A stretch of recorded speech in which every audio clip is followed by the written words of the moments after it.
BDO Palacode YouTube சேனலைக்கு உங்களை வரவேற்கிறோம். இந்த சேனலை சப்ஸ்கிரைப் செய்ய மறக்காதீர்கள். சப்ஸ்கிரைப் செய்து கொள்ளுங்கள். இந்த வீடியோவை கடைசி வரை பாருங்கள். அனைவருக்கும் வணக்கம். தர்மபுரி மாவட்டம் பாலக்கோடு ஊராட்சி ஒன்றியம் செல்லியம்பட்டி ஊராட்சியில் 79வது சுதந்திர தினத்தை முன்னிட்டு 15 ஆகஸ்ட் 2025 அன்று ஜாகீர் வரகூர் கிராமத்தில் கிராம சபை கூட்டம் நடைபெற்றது. இந்த நிகழ்வில் மதிப்பிற்குரிய மாவட்ட ஆட்சித்தலைவர், பென்னாகரம் சட்டமன்ற உறுப்பினர், உதவி திட்ட அலுவலர்கள், வட்டார வளர்ச்சி அலுவலர்கள், வட்டாட்சியர், மாவட்ட கவுன்சிலர், மண்டல துணை வட்டார வளர்ச்சி அலுவலர், ஊராட்சி செயலர், அங்கன்வாடி பணியாளர்கள், இதர அரசு அலுவலர்கள் மற்றும் பொதுமக்கள் திரளானோர் கலந்து கொண்டனர். இந்த கிராம சபை கூட்டத்தில் செல்லியம்பட்டி ஊராட்சியின் வளர்ச்சி திட்டங்கள், நிதிநிலை அறிக்கையில் குடிநீர் விநியோகம், தன்னிறைவு, சுகாதாரம், அடிப்படை கட்டமைப்பு போன்ற பல்வேறு விஷயங்கள் விவாதிக்கப்பட்டது. மேலும் கிராம ஊராட்சிகளில் 1/4/2025 முதல் 31/7/2025 முடிய உள்ள காலத்தில் கிராம ஊராட்சிகளின் பொது நிதியிலிருந்து மேலும் 41,500 கைப்பம்பு உதிரி பாகங்கள் வாங்கியது 35,797. OHT மினி OHT பராமரிப்பு 1,63,686. தெருவிளக்கு உதிரி பாகங்கள் 58,640. பொது சுகாதார பொருட்கள் 51,199. நிர்வாக செலவினம் 12,750. DSC கார்டு வாங்கியது 3,500. கிராம சபை செலவினம் 10,000. GST செலுத்தியது 8,736. அப்படின்னா கிராமத்தில் மேற்கொள்ளப்பட வேண்டிய அனைத்து அடிப்படை கட்டமைப்புகளுக்கும் என்னென்ன மாதிரியான செலவுகள் இருக்கு, எவ்வளவு வருமானம் வந்துச்சு, அரசுகிட்ட இருந்து எவ்வளவு மானியம் கிடைச்சது அப்படிங்கிறத இப்போ வாசிச்சாங்க. நீங்க கேட்டீங்க. குடி தண்ணீர் எவ்வளவு OHT இருந்து கொடுத்துட்டு இருக்கீங்க?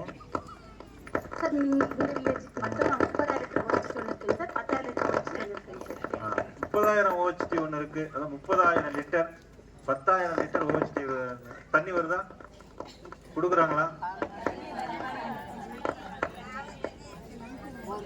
எத்தனை நாளைக்கு வருது? 2 நாளைக்கு. எவ்வளவு நாளைக்கு நம்ம கொடுக்குறீங்க? என்ன பிரச்சனை இருக்கு? அது ஏரி பஞ்சாயத்து. அந்த ஒகேனக்கல் காவிரி வாட்டர் மட்டும் நீங்க ஒரு சில இடங்கள்ல சரியா வரல அப்படின்னாங்க. அதை குறிப்பெடுத்துட்டு அடுத்த மீட்டிங்ல அதை கொண்டுட்டுவாங்க. இதோட நோக்கமே அதான். சும்மா நம்ம படிச்சுட்டு போறது கிடையாது. இது நம்ம இவங்களுக்கு என்னென்னலாம் பிரச்சனைகள் இருக்கோ அதை குறிப்பெடுத்துட்டு நம்ம மீட்டிங் நடக்கலையா, மந்த்லி மீட்டிங், அதை நீங்க இதை கொண்டு வந்து, அப்ப நான் கேட்பேன், இந்த மாதிரி நான் கிராம சபா போயிருந்தேன், அங்கே மக்கள் எல்லாம் சொன்னாங்களே, ஏன் அப்புறம் ஒகேனக்கல் தண்ணி வரல அப்படின்னு சொல்லி நம்ம கேட்கறதுக்கு ஈஸியா இருக்கு. அதே போல தெரு விளக்கு எரியுதா? எல்லாத்துலயும் எந்த இடத்துல எரியணும்?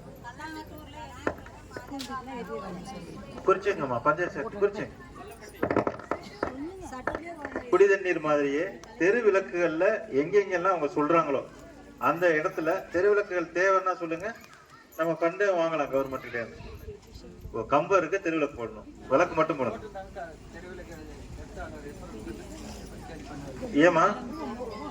ஏமா செல்லியம்பட்டி பஞ்சாயத்துல இருந்தது எடுத்துட்டீங்களா? அப்புறம் ரிப்பேர்னு சொல்லி எடுத்தது திருப்பி போடணும் இல்லையா? தெரியுமா உங்களுக்கு? இல்ல, நீங்க இப்ப சொல்லியிருக்கிறாங்க. எனக்கு இது 1 வார கால டைம், ஓகேவா? இது 1 வாரத்துக்குள்ள இவங்க ரெக்டிஃபை பண்ணி கொடுக்கலன்னா எனக்கு நீ ஸ்ட்ரைட்டா மெசேஜ் கொடுப்ப, நானே உனக்கு மாட்டி கொடுத்துறேன். கிளாரா வாட்ஸ்அப்ல தான் கலெக்டர் நம்பர் இருக்கு, எல்லாத்துக்கிட்டையும் இருக்குதுங்க. கூகுள்ல தர்மபுரி கலெக்டர் அப்படின்னு போட்டீங்கன்னா வந்துருது. சரியா? எல்லாரும் எனக்கு டெய்லி ஒரு 1000 மெசேஜ் வரும். ஆமா, அதனால கொடுத்தீங்கன்னா நான் இமிடியேட்டா நானே உங்களுக்கு மாட்டி கொடுத்துருவேன். 1 வாரம் உங்களுக்கு டைம், 1 வாரத்துல முடிச்சிருக்கேன். ஓகேவா? வேற என்ன நம்ம செலவினங்கள் மேற்கொண்டீங்க? இப்ப தூய்மை பணியாளர்களுக்கு எத்தனை தூய்மை பணியாளர்கள் இருக்காங்க? 9 தூய்மை பணியாளர்கள் நம்ம பஞ்சாயத்துல இருக்கிறதா இப்ப கணக்கு சொல்லியிருக்கிறாங்க. அந்த 9 தூய்மை பணியாளர்கள்லாம் இங்க இருக்கிறவங்க எல்லாமா அவங்க தானே? Okay, very good. போறீங்களாமா? ஒவ்வொரு ஏரியாவில போய் உங்களுக்கு ஒரு சார்ட் போட்டு கொடுத்துருந்தேனே, அது கொடுத்துருக்கீங்களா? ஏரி பஞ்சாயத்து நம்மளுக்கு அது சார்ட் இருக்கா? அது எடுத்து கொடுங்க. எந்தெந்த நாட்களுக்கு போகணும், அதை எப்படி குப்பைகளை தரம் பிரிக்கணும், தரம் பிரிச்ச குப்பைகளை எப்படி மக்கக்கூடியதை உரமா மாத்தணும், மக்கள் அதை வித்து அவங்களுக்கே காசு எடுத்துக்கிறதுக்கு ஸ்கீம் போட்டு அது கொடுத்துருக்குறோம். குப்பை எடுக்கிறாங்களா?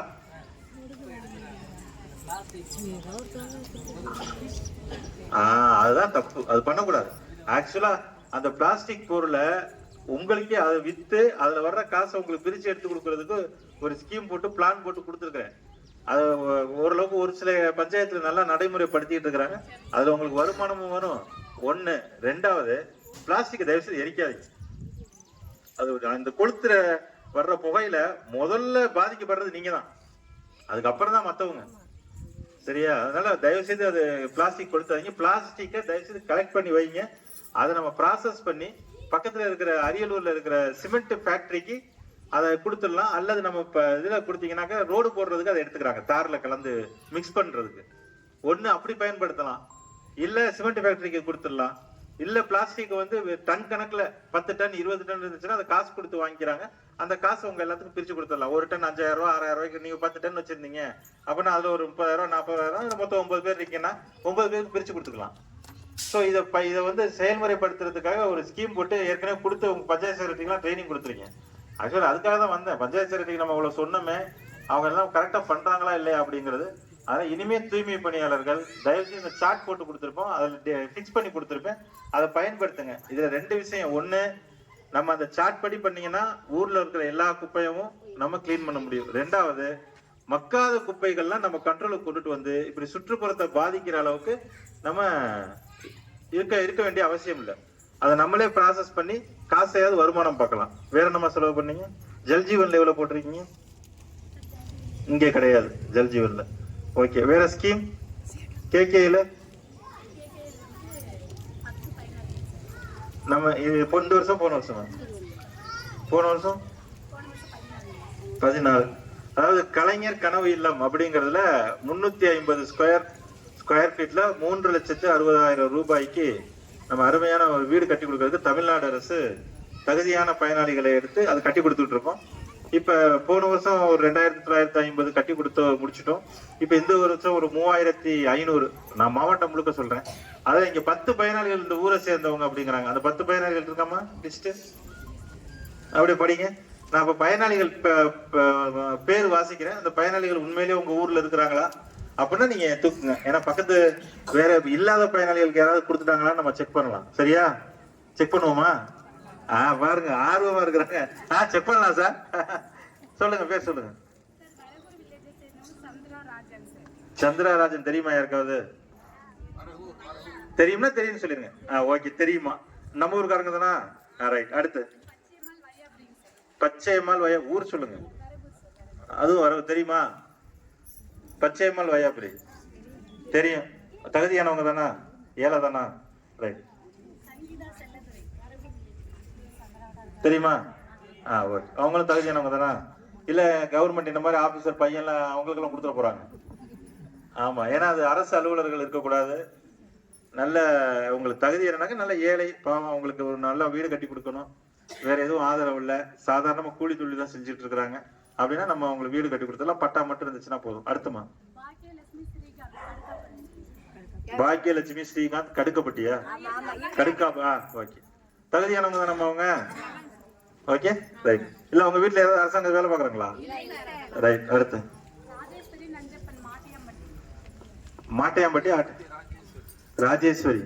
மாட்டையாம்பட்டி ஆட்டையாம்பட்டியா? மாட்டியாம்பட்டி. தெரியுமா? தகுதியானவங்க தானா? என்ன வேலை பாக்குறாங்க அவங்க? மேஸ்திரி. அடுத்து ஸ்டாலின் வடிவேல் கல்லாங்காட்டனூர்.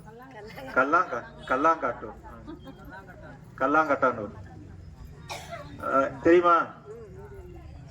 தெரியும். ஓகே, அடுத்து காவேரி அம்மாள் சின்னையன் கடுக்காப்பட்டி. தெரியுமா? தகுதியானவங்க தானா? இல்ல அரசாங்கத்துக்கு வேலை கொடுத்துட்டாங்களா எங்களுக்கு? ரைட். அடுத்து தெரியும். நீங்களே கை தூக்குறீங்களா? உங்களுக்கு தெரிஞ்சவங்களோ? கடுக்காப்பட்டியா நீங்க? சரி, ரைட். அடுத்து அவ்வளவுதான். 10 பேர் முடிஞ்சா? சரி, போன வருஷம் கொடுத்த 14 பேருக்கு வீடு கொடுத்துட்டீங்களா? 14 பேர் இருக்கிறாங்களா? குடி இருக்கிறாங்களா? பாத்துட்டீங்களா? Right, very good. இப்ப 10 பேர் வாசிச்சாங்க, 10 பேர் பயனாளிகளும் உங்களுக்கு தெரிஞ்சவங்க. அப்ப இப்படிதான் இதான் பஞ்சாயத்து, இந்த கிராம சபாவுடைய நோக்கமே இதான். யாரு பயனாளிகள், அரசுடைய திட்டங்கள் யாருக்கு கிடைக்குது, உங்களுக்கு உண்மையிலே உங்க வில்லேஜுக்கு வருதா, அவங்க தகுதியானவங்க தானா, இல்ல அங்க அவங்களுக்கு தெரிஞ்சவங்க, இவங்களுக்கு தெரிஞ்சவங்க, இவங்களுக்கு பிடிச்சவங்க, அவங்களுக்கு சொந்தக்காரங்க, அவங்களுக்கே கொடுத்துட்டாங்களா அப்படிங்கறத நம்ம எல்லாரும் சேர்ந்து தெரிஞ்சுக்கணும். அப்படிங்கிறதுக்காக தான் அந்த கிராம சபையோட நோக்கம். அதனாலதான் நான் உங்ககிட்ட கேட்டேன். அதான் கிராம சபை நடத்தும் போது இப்படி நடத்தணும். வெறுமனே அவங்க வாசிட்டு போயிடுவாங்க, நீங்க ஓகே நன்றி அப்படின்னு சொல்லிட்டு போயிடக்கூடாது. நீ யாரு பயனாளிகள், என்ன திட்டம், இப்ப மறு கட்டுமானத்துக்கு என்ன பண்ணிருக்கீங்க? ரைட், மறு கட்டுமானத்தை பத்தி சொல்லுங்க. ஏடி யார ஏபி சொல்றீங்களா? வீடியோ. இப்ப நம்ம தமிழ்நாடு அரசு ஒரு அருமையான திட்டத்தை கொடுத்திருக்கு. அடுத்த தடவை வரும்போதுமா இந்த 3 ப்ரிஃபரன்ஸ் கொடுங்க. நெக்ஸ்ட் இதுல அது என்னன்னா டோட்டலா 3500 தான் மாவட்டத்துக்கே. அதெல்லாம் உங்களுக்கு சாச்சுரேஷன் ஆயிருக்கும். இப்ப அடுத்த தடவை வரும்போது உங்களை சேர்த்து விட சொல்றேன். கரெக்ட். இதுக்காக தான் உங்களை அதனாலதான் டெலிபரேட்டாவே கேட்டேன். உங்களுக்கு தெரியணுங்கிறத இப்ப தெரிஞ்சுக்கிட்டோம் இல்லையா? இப்ப அடுத்த தடவை வரும்போது இந்த ஸ்கீம் வரும்போது ஃபர்ஸ்ட் உங்களுக்கு முடிச்சுட்டு அடுத்த கிராமத்துக்கு போவோம். அந்த மாதிரி பண்ணுங்கம்மா. எல்லா கிராமத்துக்கும் கிடைக்கும். ஓகேவா? ஒரே கிராமத்துக்கு எல்லாத்துக்கும் கொடுத்துடாம எல்லா கிராமத்துக்கும் கிடைங்க. அந்த கிராமம் பிடிக்கலையா உங்களுக்கு? இவங்க கொடுத்து வச்சிருந்தாங்க. இப்பவே மனு தகுதியானவங்க இருந்தா கொடுத்து வச்சிருங்க. அடுத்த தடவை இப்ப இது அனௌன்ஸ் பண்ணுவாங்க இந்த டிசம்பர்ல. அப்ப வரும்போது சேர்த்து விட்டுலாம். சொல்லுங்க சொல்லுங்க, பேசுது கேக்குது. முதலமைச்சரின் வீடுகள் மறுகட்டுமான திட்டம், அதாவது 2000 இருந்து 2001 வரை 1996 இருந்து 2001 வரை ஊரக பகுதிகளில் வந்து பல்வேறு அரசு திட்டங்கள்ல ஐஏவைஏ, அடுத்தது பிஎம்ஏவைஏ, அடுத்தது இதர திட்டங்கள்ல பழங்குடியினர் நலத்துறை மற்றும் இதர திட்டங்கள்ல வீடுங்க கட்டி கொடுத்திருப்போம். அந்த வீடுங்க முழுதுமா சேதம் அடைஞ்சிருந்தாலும் அது அந்த காலத்துல ஓட்டு வீடு, அப்புறம் சாய்வா போட்டிருப்பாங்க மோல்டு. அந்த மோல்டு ஏதாவது போயிட்டு இருந்துச்சுன்னா அந்த வீடுங்களை இடிச்சிட்டு மறு கட்டுப்பானம் செஞ்சு கொடுக்கறதுக்கு கவர்மெண்ட்ல ஜீவோ போட்டிருக்காங்க. இதை தமிழ்நாடு டிஎன்ஆர்டி கவர்மெண்ட் இன்னு சொல்ற வெப்சைட்ல அவங்களுடைய முன்னாடியே நாங்க எடுத்து வச்சிருப்போம் அவங்களுடைய டீட்டெயில்ஸ் எல்லாம். அந்த டீட்டெயில்ஸ்ல இருந்து தகுதியான பயனாளிகளை தேர்வு செஞ்சு அவங்களுக்கு அந்த வீடுங்க கொடுக்குறோம். அது உங்க ஸ்கீம்ல எவ்வளவு பணம் அதை சொல்லுங்க சார். 2,40,000 ரூபாய். 2 லட்சம் வீடு. அதாவது நம்மளுக்கு இந்த சாஞ்ச மாதிரி ரூஃப் இருக்கும். பாத்துட்டு பழைய காலத்துல நம்ம அரசாங்கம் கட்டி கொடுத்துருக்கோம். இப்படி சாய் இப்பெல்லாம் ரூஃப் நேரா இருக்கும். இப்போ அதெல்லாம் சாஞ்ச மாதிரி இருக்கும், இப்படி கூம்பு வடிவுல. அந்த மாதிரி வீடு அரசாங்கம் கட்டி கொடுத்தது இப்ப டேமேஜ் ஆயிடுச்சு அப்படின்னா அந்த டேமேஜ் 2,40,000 ரூபாய்க்கு கவர்மெண்ட் ஃப்ரீயா உங்களுக்கு பண்ணி கொடுத்தது. இப்ப எஸ்ஐடிஎஸ்ல இல்ல ஜிஎஃப்ல பண்ணி கொடுப்பா. ஃப்ளோர் வேற வேணுமா? சரி, உடனே ரெடி பண்ணுப்பா. குறிச்சுக்க, உடனே பண்ணிடலாமா? 1 மாசத்துக்குள்ள உங்களுக்கு எல்லாத்தையும் ரெடி பண்ணி கொடுத்துறேன். அப்படியே தாமதம் எனக்கு ஸ்ட்ரெயிட்டா மெசேஜ் கொடுங்க. நானே நின்று மேற்பார்வையில மேஸ்திரி வேலை கொடுத்துடலாம், பண்ணி கொடுத்துடலாம். இல்ல அதுக்கு கூட அப்புறம் இல்லாட்டா அப்புறம் என்ன நம்ம கரெக்டா எம்எல்ஏ சார் வந்திருக்காங்க, அது கூட பண்ணாம விட்டுருமா?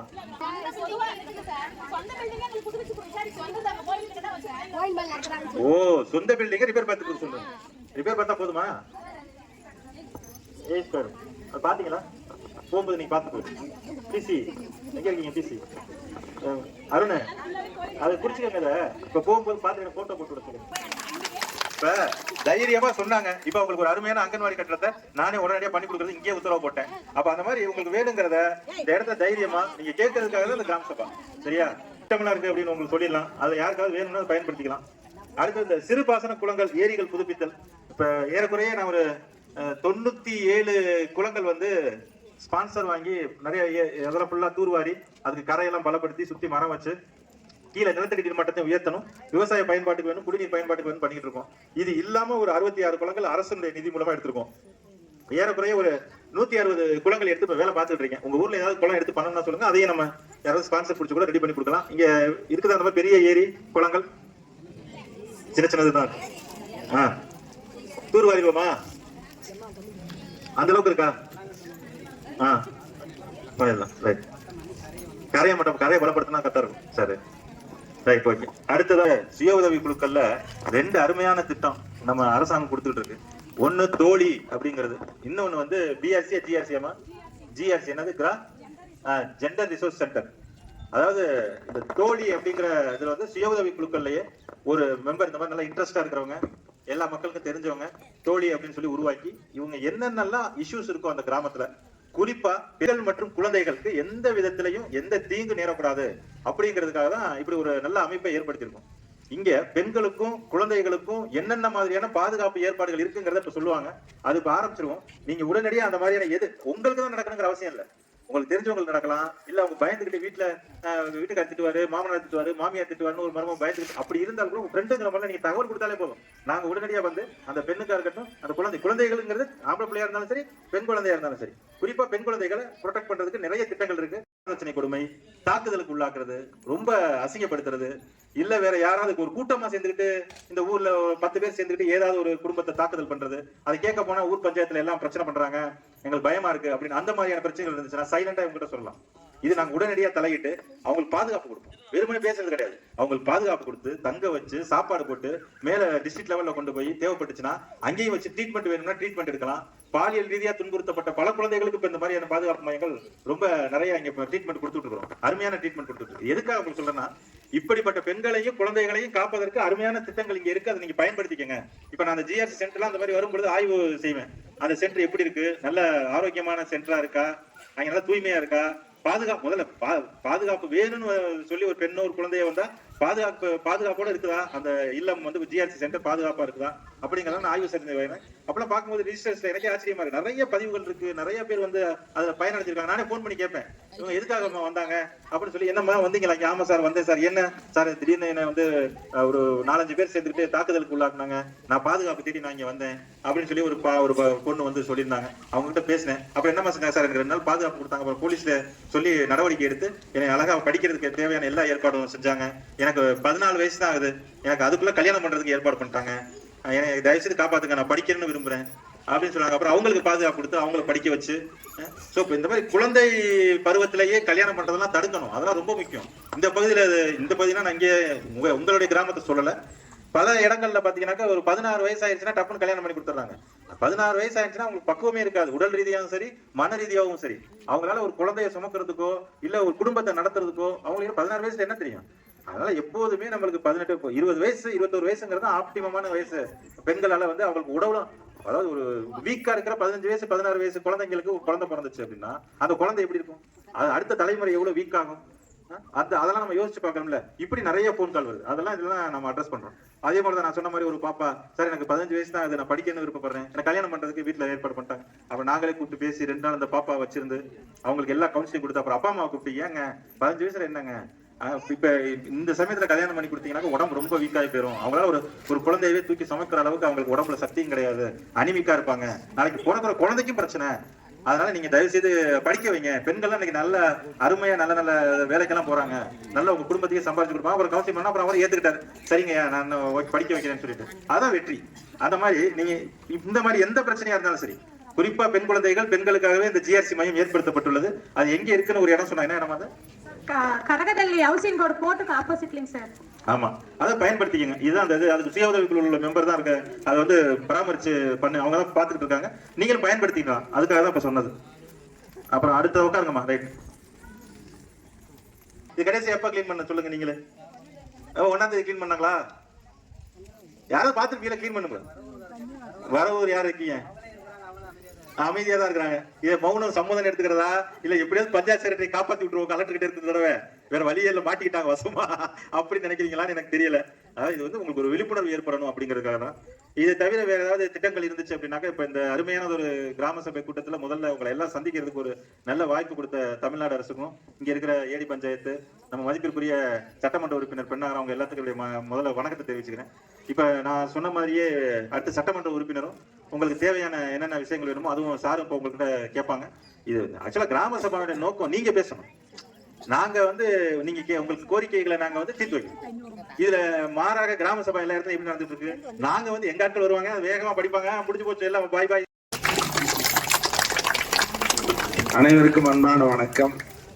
நம்முடைய செல்லியம்பட்டி கிராமம் வரகூரில் நடைபெறுகிற இந்த கிராம சபை கூட்டத்திற்கு தலைமையேற்று உங்களோடு நீண்ட நேரம் பேசி உங்கள் குறைகளை எல்லாம் கேட்டு உடனுக்குடனே அதை எப்படியெல்லாம் நிவர்த்தி செய்ய வேண்டும் என்று உத்தரவிட்டு நம்முடைய கிராம வளர்ச்சியில் அதிக அக்கறை கொண்டு திட்டங்களை நிறைவேற்றுவதற்காக உறுதியளித்திருக்கிற நம்ம செல்லியம்பட்டி கிராமம் வரகூர் மட்டும் இல்லை, நம்முடைய தருமபுரி மாவட்டத்தை ஒரு நல்ல மாவட்டமாக வளர்ந்த மாவட்டமாக உருவாக்க வேண்டும் என்று தினமும் பாடுபட்டு வருகிற மரியாதைக்குரிய மாவட்ட ஆட்சித்தலைவர் திரு சதீஷ் அவர்களே, இருக்கிற உதவி இயக்குனர் ஊராட்சிகள் உள்ளிட்ட வட்ட ஆட்சியர், வட்டார வளர்ச்சி அலுவலர்கள் மற்றும் ஊராட்சி செயலாளர் உள்ளிட்ட அனைத்து துறைகளை சார்ந்த அதிகாரிகளே, அன்பிற்குரிய சகோதரர் கருணாநிதி அவர்களே, இன்னும் இதில் கலந்து கொண்டிருக்கிற அருமை சகோதரர்களே, சகோதரிகளே, குழந்தை செல்வம், ரொம்ப மகிழ்ச்சின்னு சொல்லி பேசினாங்க. இன்று நம்முடைய நாடு சுதந்திரம் பெற்று 79வது சுதந்திரத்தை கொண்டாடுறோம். இந்த சுதந்திர திருநாளில் தான் தமிழ்நாடு அரசு கிராம சபை கூட்டம் கூட்டி மக்கள் கோரிக்கைகளை எல்லாம் கேட்க வேண்டும் என்ற அந்த திட்டத்தின் அடிப்படையில் தான் மாவட்ட ஆட்சித்தலைவரே இங்கே வந்திருப்பது மகிழ்ச்சி. நம்ம தருமபுரி மாவட்டத்தில் எவ்வளோ கிராமங்கள் இருக்குது, எந்த ஊருக்கும் போகாம செல்லிம்பட்டி ஊராட்சிக்கு வரவூருக்கு வந்தது நமக்கெல்லாம் மகிழ்ச்சி தானே, பெருமையா இருக்குது தானே, கொஞ்சம் கை தட்டுங்க. ஆகவே இங்க வந்து உங்களை எல்லாம் சந்தித்த மாவட்ட ஆட்சித்தலைவர்களுக்கு உங்கள் சார்பிலையும் என்னுடைய சார்பிலையும் நெஞ்சார்ந்த நன்றியை முதலில் நான் தெரிவித்துக் கொள்கிறேன். இப்போ அவங்க கேட்டாங்க, என்னென்னு கேட்ட உடனே நீங்க சில குறைகள்லாம் சொன்னீங்க. குறைகளை சொன்னது உடனே செய்யணும் உத்தரவு போட்டாங்க. இது முடியாது, இது பார்க்கலான்லாம் சொல்லலை, எல்லாம் உடனே பண்ணணும்னு சொல்லிட்டாங்க. இந்த குடிநீர் தொட்டி வாட்டர் டேங்க் இதை சுத்தம் பண்ணது கூட நீங்க சொல்லுங்கம்மான்னு உங்களை கேட்கறாங்க, வரவூர்காரங்களை கேட்கறாங்க. வரவூர்காரங்க பேசாம இருக்கீங்க, ஊராட்சி காப்பாற்றணும் அது கூட சொல்றாங்க. அப்படி மக்களோடு மக்களாக இருந்து பணியாற்றக்கூடிய ஒரு நல்ல அதிகாரியாக மாவட்ட ஆட்சித்தலைவர் நீங்க வந்திருக்கிறாங்க. இதுல நீங்க ஒரு செய்தி சொல்லல, வரவூர்காரங்க எனக்கு தெரியும், உங்க ஊருக்கு நியாய விலை கடை வேணும், வேணுமா வேண்டாமா, அது சொல்லவே இல்லையே நீங்க. ஆமா ஆமா, இந்த 2 கடை வேணும்னு எழுதி கொடுத்துருக்கேன் நான். ஆமா, இந்த 2 கடைக்கு எழுதி கொடுத்துருக்கேன் நான். அப்ப நியாய விலை கடை வேணும்னு சொல்லி எழுதி கொடுத்துருக்கோம், அதுவும் அப்படியே நிக்குது. அதோட நம்ம கொல்லங்கோட்டாயில அந்த கோயிலுக்கு பக்கத்துல சுற்றுச்சுவர் போட்டிருக்குது, அது என்ன அனுமதி கிடைக்கல. அதே மாதிரி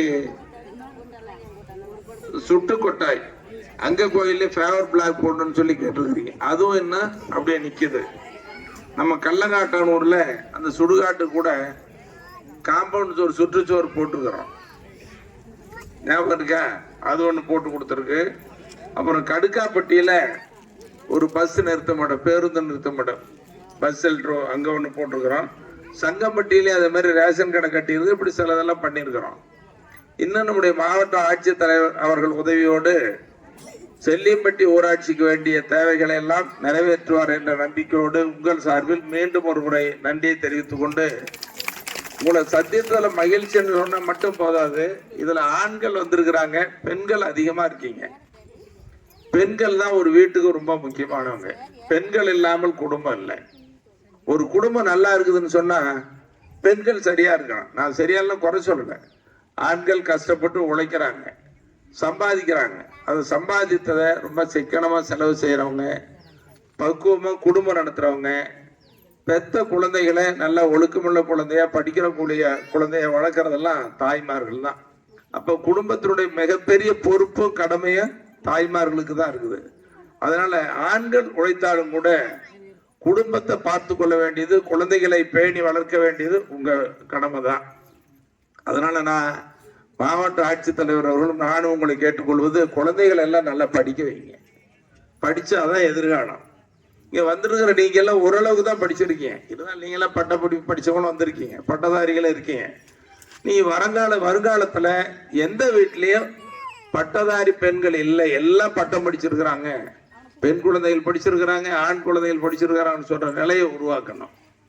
சரி படிச்சுட்டோம், எனக்கு அரசாங்கத்துல வேலை கிடைக்கலன்னு சொல்லக்கூடாது. இப்போ அரசாங்கத்துல எல்லாத்துக்கும் வேலை கிடைக்காது, ஒரு சிலருக்கு பரீட்சை எழுதி தேர்ச்சி பெற்றாதான் கிடைக்கும்.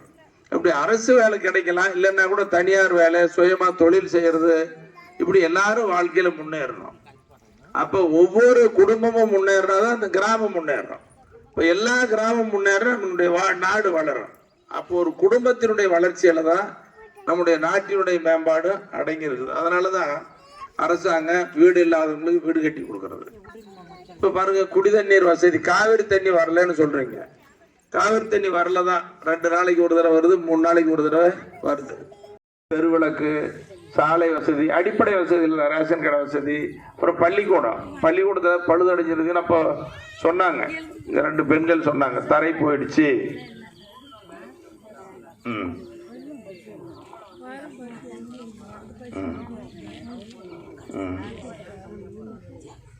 அது ஏன் ஊராட்சி செயலாளர் சொல்லுங்க. அதாவது மொத்தம் 319 ரூபா கொடுக்கணும்ப்பா. டோட்டலாக இன்னைக்கு எத்தனை பேர், 100 பேர் வேலை பார்க்குறாங்க அப்படின்னா 100 பேருக்கும் மெஷர்மெண்ட் எடுப்பாங்க. எவ்வளவு வேலை செஞ்சுருக்காங்க, 1 அடி ஆழம் அல்லது 2 அடி ஆழத்துக்கு எத்தனை அடி அகலத்துக்கு ஒரு ஏரி தூர்வாரி இருக்காங்கன்னா ஏரி தூர்வாரி இருக்கிறது, அந்த மாதிரி என்னென்ன 100 நாள் வேலையில் கொடுக்குறாங்களோ அது எல்லாம் டோட்டலாக 100 பேர். ஒரு சிலர் சீக்கிரமாக அது குழுவாக பிரிச்சுடுவாங்க. ஒரு 30 பேர், 40 பேர்னு அந்த குழுவெல்லாம் பிரிச்சுட்டு ஆவரேஜ் போடுவாங்க. ஆவரேஜ் போடும்போது ஒரு சிலர் சீக்கிரமாக அந்த வேலையை முடிச்சிருப்பாங்க. கொஞ்சம் வயசானவங்க இருக்கும்போது அவங்க அந்த வேலையை, அந்த குழியை 1 அடி ஆழத்துக்கு அல்லது 2 அடி ஆழத்துக்கு எடுக்கும்போது அவங்களுக்கு தாமதமாக இருக்கும். அப்போ மெஷர் பண்ணும்போது எல்லாத்துக்கும் ஒரே மாதிரி வருது போடணும் இல்லையா. ஒருத்தருக்கு நான் இவங்க நல்லா வேலை பார்த்தாங்க இந்த பாட்டி, அதனால் இவங்களுக்கு 300 ரூபா கொடுத்துருவோம். இந்த பாட்டி சரியாக வேலை பார்க்கல, அதனால் இவங்களுக்கு 210 ரூபா கொடுத்துருவோம் அப்படின்னாக்க ரொம்ப டிஸ்பாரிட்டி வரும்.